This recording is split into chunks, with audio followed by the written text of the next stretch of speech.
Bonjour Madame Gibouri-Lafarge, allergologue de profession. Dans le cadre de notre TPE sur les allergies alimentaires, voulez-vous répondre à nos questions? Ah, avec plaisir. Alors, pour commencer, qu'est-ce qu'une allergie alimentaire globalement?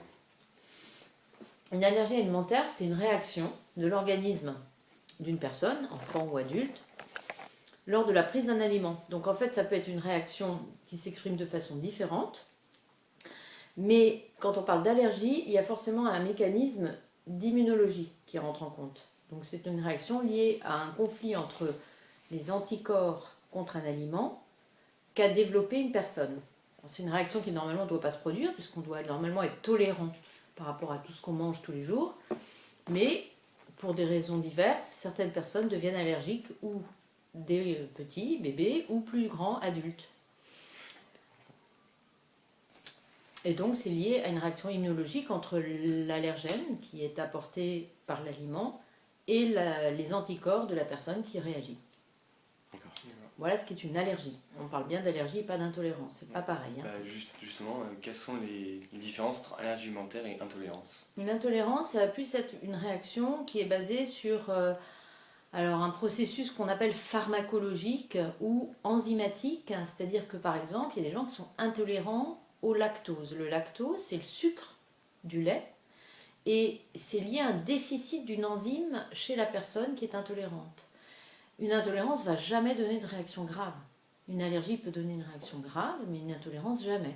Ça va donner des troubles digestifs, ou des boutons, des éruptions, mais des choses qui sont désagréables, ressemblent à de l'allergie, mais qui n'ont pas de caractère d'immunologie pouvant entraîner un choc allergique ou un œdème de Koenke. Donc l'intolérance, c'est plus un processus non immunologique, et c'est lié ou à un déficit enzymatique chez la personne, ou à une réaction, par exemple, la fraise donne beaucoup d'intolérance chez les petits-enfants parce que la fraise contient des produits qu'on appelle histaminolibérateurs. Donc ça donne des urticaires, des boutons chez les petits-enfants. Mais ça ne donnera pas de vraie allergie. Justement, vis-à-vis de ces allergènes, quels sont les allergènes les plus fréquents? Ah, les allergènes les plus fréquents, ça dépend de l'âge. Quand on est petit, enfant, l'allergie la plus fréquente, c'est le lait, l'œuf, l'arachide, le poisson, éventuellement le blé. C'est surtout les aliments qui sont animaux, sauf l'arachide qui est un végétal. Mais l'œuf, le blé, l'œuf, le lait, le poisson, c'est surtout des produits qui viennent des animaux. Quand on grandit, quand on avance en âge, les allergies alimentaires sont plus liées aux végétaux. Et pourquoi? Parce que les gens, en grandissant, qui ont un terrain allergique, deviennent allergiques au pollen. Et il y a beaucoup de personnes allergiques au pollen qui développent des allergies alimentaires croisées, qu'on appelle allergies croisées, entre les pollens et les végétaux qui ressemblent à ces pollens au niveau de leur structure moléculaire. Et ces végétaux, c'est surtout les fruits et les légumes, donc surtout des végétaux. Donc en grandissant, chez les adultes, on trouve surtout des allergies aux fruits crus, les pommes, les cerises, les noisettes, les prunes, voilà, essentiellement ce genre de réaction. D'accord. Donc, quelles sont les causes de l'allergie alimentaire? Alors, il y a beaucoup de causes, on ne les connaît pas toutes exactement, donc c'est quand même ce que je vous disais, l'allergie alimentaire, c'est un conflit antigène, donc porté par l'aliment, anticorps que la personne a produite. Pourquoi est-ce que des personnes développent des anticorps? C'est d'abord à cause du terrain génétique. On sait bien que l'allergie, c'est un caractère héréditaire très fort, et il y a une prédisposition souvent familiale à avoir un terrain allergique, donc à produire des anticorps de façon anormale vis-à-vis de choses que normalement on devrait bien tolérer. La majorité des personnes n'ont pas d'allergie et peuvent sortir au printemps sans être allergiques, manger des pommes, etc., sans réaction, sauf que quand on a un terrain allergique génétique, eh bien on a produit des anticorps. Donc la première principale cause, c'est ça. Alors pourquoi il y a de plus en plus d'allergies alimentaires? C'est Ça, sûr. on va en parler On en parle après. D'accord. Oui. Merci. Et en moyenne, combien de patients traitez-vous par semaine? En moyenne, je vois entre 50 et 60 patients par semaine. J'ai pas refait de statistiques récentes, mais voilà, la dernière fois c'était à peu près ça. Comment diagnostiquer l'allergie alimentaire? Donc, quels sont les symptômes? Alors, comment elle se révèle? Elle se révèle soit, il y a surtout 3 types de symptômes. Il y a les symptômes digestifs, donc des symptômes qui vont atteindre le tube digestif, ça va être des nausées, des vomissements ou de la diarrhée, des douleurs abdominales. Le deuxième pôle de symptômes, c'est les symptômes cutanés, donc la peau et les muqueuses. Donc au niveau de la peau, ça peut donner des boutons qui démangent, on appelle ça de l'urticaire, ça peut donner des gonflements, plus ou moins localisés, et ça peut donner des œdèmes. Donc gonflement, œdème, c'est pareil. Il y a aussi d'autres formes d'allergies alimentaires qui peuvent donner de l'eczéma, surtout chez le petit, des eczémas importants. Et l'eczéma, sont des plaques sèches qui démangent, qui grattent, qui desquament et qui vont évoluer par poussée, qui durent longtemps. Donc ça, c'est les symptômes de la peau. Le troisième pôle de symptômes, c'est tout ce qui atteint les voies respiratoires. Donc il y a dans les voies respiratoires, on inclut un peu l'œil, donc ça peut donner des gènes respiratoires, des crises d'asthme, des rhinites, donc le nez qui coule, voire des conjonctivites. Et puis la forme la plus grave de l'allergie alimentaire, c'est le choc anaphylactique, donc ce qu'on appelle le choc allergique, qui est lié à une réaction du corps de façon générale lors de l'allergie. Et comme l'allergie est un phénomène immunologique qui associe cette réaction entre l'anticorps et l'antigène, quand il y a une réaction très importante, toutes les petites cellules qui captent les antigènes, qu'on appelle les mastocytes ou les basophiles, vont libérer leur histamine. Et l'histamine, ça crée une dilatation des vaisseaux. Alors vous imaginez que si ça se produit dans le corps entier, donc au niveau du nez, au niveau des bronches, etc., ça va donner de l'asthme, etc. Mais si c'est le corps entier, ça donne une hypotension parce que tous les vaisseaux se dilatent et donc la tension chute. Et c'est ce qu'on appelle le choc anaphylactique. D'accord. Quelles sont les répercussions d'une allergie alimentaire sur notre vie quotidienne? Alors sur la vie quotidienne d'un allergique, c'est d'abord de prendre des mesures de précaution, de connaître d'abord son allergie alimentaire. Donc c'est important qu'il ait bien un diagnostic précis, qu'il ne se croit pas non plus allergique à des choses auxquelles il n'est pas forcément allergique. Il faut diagnostiquer l'allergie. Et une fois qu'on a mis en place ce diagnostic, on va proposer à la personne de ne plus consommer du tout de l'aliment responsable de l'allergie. Donc le premier traitement, c'est l'éviction. Ce qu'on appelle l'éviction, c'est supprimer de son alimentation l'aliment responsable. La question exacte, c'était comment... Les répercussions sur la qualité de vie. Oui. Donc comment on prend en charge? C'est surtout par l'éviction. Donc il faut apprendre à reconnaître les produits qui peuvent contenir l'aliment concerné, les plats préparés. Éventuellement, il y a quelques petits pièges. Par exemple, un allergique à la noix de cajou, il ne peut pas tellement manger les sauces de pâtes qu'on appelle pesto, parce que la sauce pesto, elle contient souvent de la noix de cajou. Voilà. Et puis alors apprendre sur la vie quotidienne, c'est important de savoir faire ses courses et de lire les étiquettes des emballages. Savoir lire les étiquettes sur les emballages, comprendre ce qu'est une liste d'ingrédients, comprendre aussi les étiquetages de précaution, parce qu'il y a beaucoup d'industriels alimentaires qui mettent des étiquettes de précaution, genre peut contenir des fruits à coque ou des traces, ou a été fabriqué dans un atelier qui utilise des fruits à coque. Tout ça, ce sont des étiquetages de précaution. Ça ne veut pas du tout dire que l'aliment est présent dans le produit concerné. S'il n'est pas dans la liste d'ingrédients. Et sur l'étiquetage, il y a 14 allergènes qui sont à étiquetage obligatoire en Europe. Donc en fait, ces allergènes, dont je ne vais pas citer la liste, quand ils sont présents dans un aliment, sont forcément indiqués sur l'étiquette, dans la liste d'ingrédients. Donc ça aide quand même beaucoup les gens qui sont allergiques à ces 14 produits. Enfin, à un de ces produits. D'accord. Et donc, quels sont les traitements d'allergie? Alors, juste pour terminer, excusez-moi, sur la vie quotidienne, c'est vrai que c'est parfois compliqué quand on doit aller à l'école, quand on doit aller à la cantine, quand on doit aller au restaurant, quand on est un jeune et qu'on sort en soirée.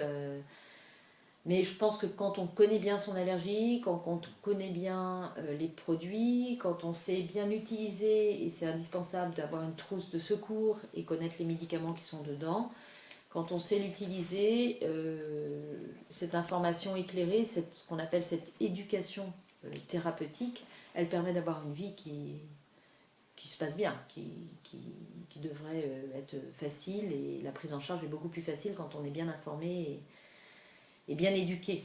Voilà. Oui, donc je disais, quels sont les traitements d'une allergie? Enfin, peut-on guérir d'une allergie? Alimentaire. Oui, Alors, maintenant, il y a des protocoles de ce qu'on appelle d'induction de tolérance, c'est-à-dire que je vous ai parlé de l'allergie, c'était une rupture de la tolérance, hein, puisque normalement on est tolérant, mais quand on est allergique, on ne l'est plus. Donc il y a des nouvelles techniques qui sont développées, qui sont plus ou moins au stade de recherche, mais qui maintenant, dans certains centres, sont utilisées régulièrement, où on va redonner à la personne une petite quantité d'allergènes, donc d'aliments, de façon progressive. Donc les premières prises se font à l'hôpital, on cherche d'abord à savoir à quel seuil la personne est allergique, et après on va lui redonner 1/10 de cette dose, et il va augmenter progressivement sur des mois, c'est long, les doses pour essayer d'entraîner un mécanisme de tolérance de son organisme. Donc ça, c'est pour l'instant ce qu'on fait. Et c'est des inductions de tolérance qui se font par voie orale, c'est-à-dire qu'on mange, on avale le produit. Bon, il faut le faire avec des précautions particulières, mais voilà le seul traitement qui existe aujourd'hui pour la... Existe-t-il une réelle augmentation des cas d'allergie alimentaire? Et pourquoi ces augmentations? Absolument. On peut dire qu'il y a eu vraiment une épidémie d'allergie alimentaire depuis une vingtaine d'années. On a environ 8% d'enfants allergiques alimentaires et 3-4% d'adultes. Les causes, je pense que c'est surtout lié à un changement de vie, de mode de vie. On a une alimentation maintenant qui implique de plus en plus des produits industriels, des plats préparés. Les industriels utilisent des aliments qu'on n'avait pas forcément l'habitude de manger avant. Je vous ai parlé d'allergies croisées entre les pollens et les aliments. Donc évidemment, comme on a aussi de plus en plus d'allergiques au pollen, eh bien, il y a de façon logique plus de personnes aussi qui font des réactions alimentaires croisées. Donc le mode de vie, c'est certain. Le terrain allergique ou les allergiques ont beaucoup augmenté pour d'autres raisons. Il y a beaucoup plus de personnes qui ont des animaux qu'avant. Avant, on avait des animaux qui étaient surtout dans des fermes qui vivaient à l'extérieur. Il peut y avoir des allergies croisées aux animaux. Il y a plus de gens allergiques aux acariens. On peut être allergique à la crevette quand on est allergique aux acariens. Donc on voit plus de personnes allergiques aux crevettes également. Pourquoi il y a plus d'allergiques en général? Parce qu'on isole plus les maisons, on est passé dans une ère industrielle où on avait plus de moquettes, on aérait moins les maisons pour des raisons d'économie d'énergie. Je vous ai parlé des animaux, les pollens sont de plus en plus présents parce que les changements climatiques font que les saisons polliniques sont beaucoup plus longues qu'avant. Les mamans ont commencé à fumer depuis maintenant 40-50 ans de façon beaucoup plus importante, et on sait qu'il y a un lien entre le développement des allergies chez l'enfant et le tabagisme des mamans. Donc le terrain allergique a augmenté, et toute la révolution de l'industrie alimentaire a fait que les personnes sont beaucoup plus exposées à des aliments, des allergènes qui n'étaient pas consommés auparavant. D'accord. Peut-on prévenir une allergie alimentaire? Alors ça, c'est une très bonne question. On a vraiment essayé de chercher s'il y avait des moyens de prévention d'allergies alimentaires. L'allaitement maternel est un moyen qu'on conseille chez les personnes qui ont un terrain allergique familial, chez un bébé qui naît dans une famille allergique. On considère que ça peut retarder, éviter l'apparition des allergies, en tout cas les retarder. C'est pas un résultat à 100%, mais quand même, c'est un moyen qu'il faut savoir utiliser, donc allaiter les bébés. Et puis auparavant, on avait tendance à dire aux gens de ne pas introduire des aliments trop jeunes chez l'enfant, et en fait, on s'est aperçu que c'était une erreur, et que maintenant, on a, contrairement à cet usage, on conseille aux mamans d'introduire les aliments assez jeunes chez les petits, donc y compris l'œuf, le blé, etc. En tout cas avant l'âge d'1 an, plutôt vers 7-8 mois, afin d'éviter que l'enfant n'aille vers l'allergie alimentaire par défaut d'exposition aux aliments. C'est-à-dire que si on n'expose pas un bébé assez tôt aux aliments, il ne va pas savoir s'adapter. Donc voilà les moyens qu'on a pour éviter les allergies alimentaires. Ils ne sont pas énormes, mais il y a des petites choses quand même qu'il faut savoir conseiller. D'accord. Quelles mesures sont prises par l'État vis-à-vis de cette augmentation? Par l'État. Alors l'État, je ne suis pas sûre qu'il s'intéresse beaucoup aux allergiques, ni aux allergies.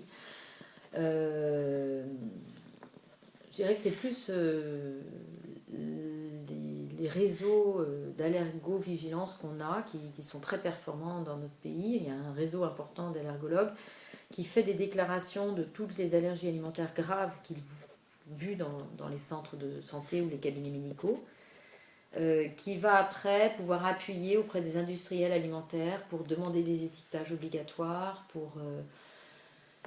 pour essayer d'aller vers des aliments plus raisonnables, plus raisonnés dans l'industrie alimentaire, mais on n'en est pas encore à une vraie prise de conscience de l'État quand même. Donc je dirais que les moyens de l'État sont peu importants. Donc peut-on dire qu'il y a une réelle prise de conscience ou non des allergies au niveau mondial? Alors ça dépend vraiment des pays. Il y a des pays qui sont un petit peu plus performants, mais surtout qui ont des associations de malades ou d'allergiques qui sont assez influentes. Je pense par exemple au Canada, qui au niveau des établissements scolaires, pour la prise en charge des enfants allergiques, pour des petits moyens de reconnaissance des enfants dans leur milieu de garde, permettent à ces enfants d'avoir une vie plus facile, un meilleur encadrement, une meilleure reconnaissance aussi, parce que beaucoup de gens stigmatisent les allergiques alimentaires. À l'école, parfois c'est compliqué en France. On a tendance à mettre les enfants à part, sur des tables à part, faire des précautions qui ne sont pas du tout indispensables, mais qui rendent la vie des enfants compliquée. Donc, reconnaissance sociale, il y a encore du travail à faire, ça c'est sûr. Dernière question, en réponse à notre problématique. Pour vous, l'allergie alimentaire est-elle une nouvelle épidémie? Alors, elle n'est pas nouvelle, parce que je vous dis que ça fait un moment qu'elle existe, mais il est certain qu'il y a une croissance des allergies alimentaires et que tous les jours, tous les mois, on découvre de nouvelles allergies. Régulièrement, on a des déclarations de nouvelles allergies qu'on n'avait pas. On a eu récemment des cas d'allergie à la graine de caroube qui n'avaient pas encore été déclarés, qu'on utilise beaucoup en industrie alimentaire, à la farine de pois qui est utilisée de plus en plus. Donc on est effectivement dans une période d'augmentation, d'épidémie, oui, on peut utiliser ce mot-là. C'est juste. Et je pense qu'on va encore découvrir beaucoup de produits. Mais il y a quand même maintenant un intérêt qu'il n'y avait pas avant et une prise de conscience. Alors on est dans une prise de conscience, maintenant il faut être aussi dans l'action et ça c'est pas encore vérifié ni...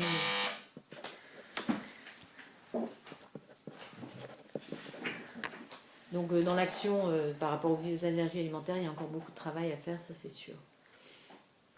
D'accord, merci d'avoir répondu à nos questions. Eh bien, merci à vous.